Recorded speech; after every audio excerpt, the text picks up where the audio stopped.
Hello, and welcome to this episode of Untold Chapters with Austin Macaulay Publishers.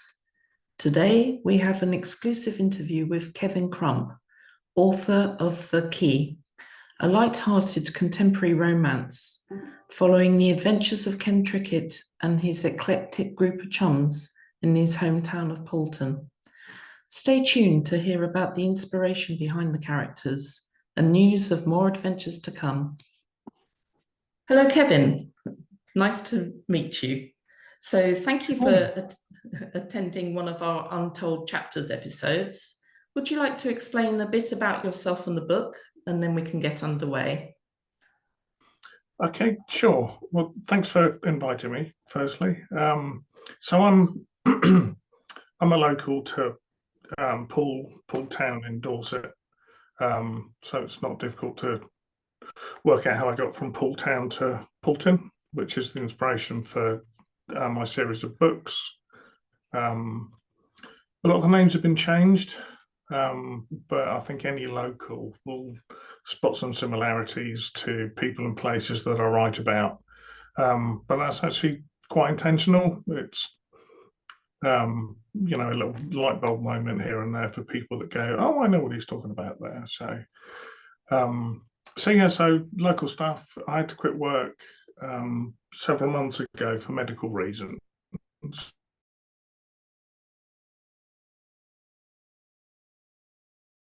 I'm still very functional, but slightly reduced mobility.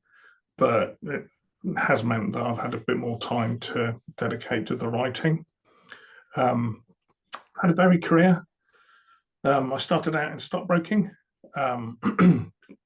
Started as an office junior, doing the filing, making the coffee, and then worked my way up to being a share dealer on the London Stock Exchange. And that all came to a fairly abrupt halt in 1987 with Black Monday and the market crash. I actually then had to go and start doing some real work. And I went to work with a couple of friends of mine who had their own building and fencing company. So I went and got my hands dirty for a while, which was really good for me. And we actually happened to be building a golf driving range over the road from what they call Bournemouth International Airport now. So we saw the planes going up and down. And there was a college on the Bournemouth Airport site where they used to train all of the UK's air traffic controllers. So that kind of caught my interest and somehow ended up getting a job with them. So I spent a lot of years in air traffic control simulation and training. Then various things changed. I moved back, and then I kind of got busy, like I say, doing some honest work, building and fencing. And then looking for new opportunities, I ended up working for the RNLI down in Poole. I spent several years with RNLI in an operations management role and also quality management. So there's quite a lot goes into management systems and quality, and even with something like the RNLI where you think, well, we don't need all that bureaucracy. We just go and jump in the boats when we need to. There's actually a whole lot more to that, and obviously safety and compliance and of course, all of that. So a big chunk of time with RNLI, and I was also chairman of the lifeboat management group down at Poole Lifeboat Station. So I had some very sort of hands-on day-to-day experience as well as the office job. Quite varied. Yes. And that's really interesting. I guess that's what inspired you to write a book set in Poulton for Ken's hometown. I mean, it's, as I say, Poulton, whichever you choose. It really is such a mix of the old and the new. Some of that works quite well, some of it not so well. And I kind of emphasised the clash of sort of the new development side of things with that backdrop of the older and the more traditional. So that was kind of the the sort of canvas that I started with, really.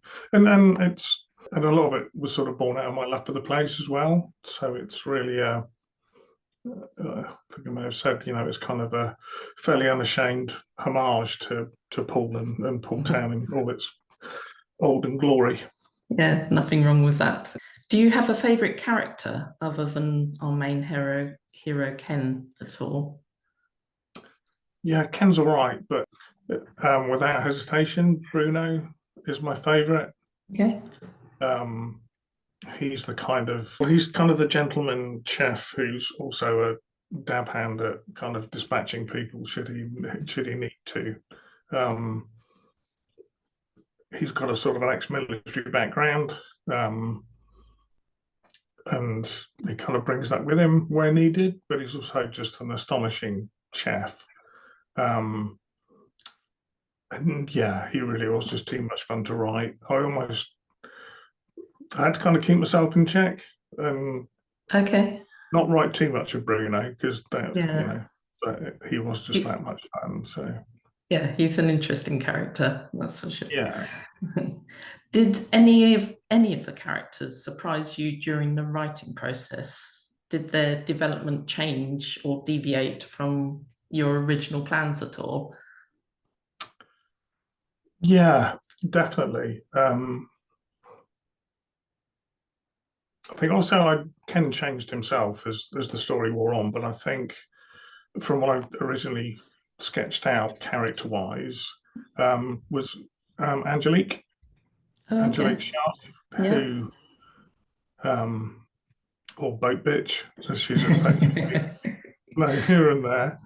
Um, and initially, it was just she she wanted the site of Ken's pub for a sales office for her organisation, and that was it. But I wrote in the complication that Ken then starts forming a relationship with her daughter, which really just kind of adds fuel to the flames, really. So that's what kind of upped the ante, really, as far as the conflict went. Yeah. A great sense of humor pervades the book. And you've had reviews along that line, that people love that tone of voice. How did you decide on that? Or did it just flow naturally? So I really never really thought of myself as funny, um, but through some of my writing, I seem to be able to sort of make people laugh. So I didn't want the book to be too serious, so that there's Mhm. always that humorous thread running through it. Um, so I tried to cover everything, rightly or wrongly, but I was going for adventure, I was going for drama, Mhm. I was going for romance, and I was going for humor as well.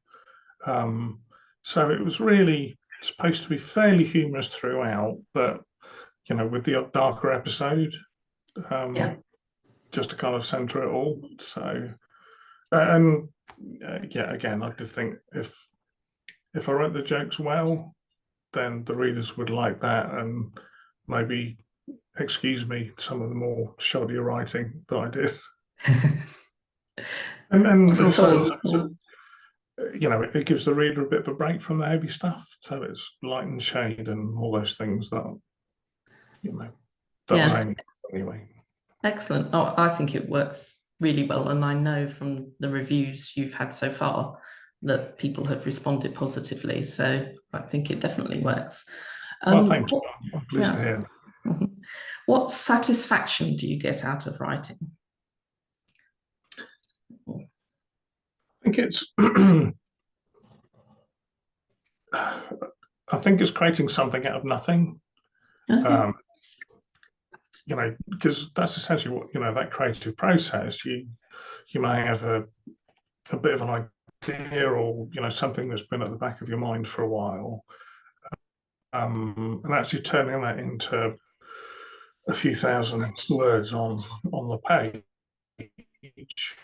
Um, yeah, it's quite something, and when you stand back from it, it you do feel that kind of creative achievement, I think, really. So I think there's that stage is doing something for yourself and putting that thing together, but then taking the plunge and actually sharing that with anybody and everybody and actually getting some good feedback. And people actually saying that they want more of it, then that is very satisfying in itself. Yeah, and it's no mean achievement, so that's great. Yeah. I mean, some might just say it's an ego boost, but I don't. But no, I don't get that at all. I think it's just you put something out there that people enjoy, and therefore you get that enjoyment back yourself. If that doesn't sound too cliched, which it probably does, but no, not at all. Right at the end, you mentioned that Ken and his friends return in the storm. Can you give readers a hint of what's to come at all? Yeah, so the first book obviously is really about his battle to take on the pub, make it work, and keep hold of it. But then what he finds amongst all the clutter when he finally takes over the pub is a painting. And his girlfriend, being very artistic herself, latches onto this and does a bit of research, and it turns out that it's a painting of some value, which has been gathering dust, and news of it gets out again to a number of less than savoury parties, shall we say. But his first job is to kind of validate the authenticity of the painting. So he goes on a journey across Europe to find an expert that can properly evaluate this painting. And again, along the way, and once he gets home, there are other people that also have an eye on getting their hands on it. So that kind of ups the ante quite a lot. So then it all becomes about, trying to keep himself intact, and the pub and the pub family, and just making sure that things don't fall into the wrong hands. So in the second book, the story becomes less about the pub itself and more about this additional world outside of it. Further adventures of Ken and Co. Exactly. Yeah. Put much better than I would have done myself. So thank you. Well, brilliant. Well, thank you for taking the time to appear in this episode of Untold Chapters. It's been great talking to you and having you share your story with us. Well, and thank you for your time as well. It's been great to talk to you too. If you enjoyed today's episode, please like the video and subscribe for more content like this. We look forward to the next issue of Untold Chapters. There are links below in the description for our author Crump and his book, The Quay. See you next time.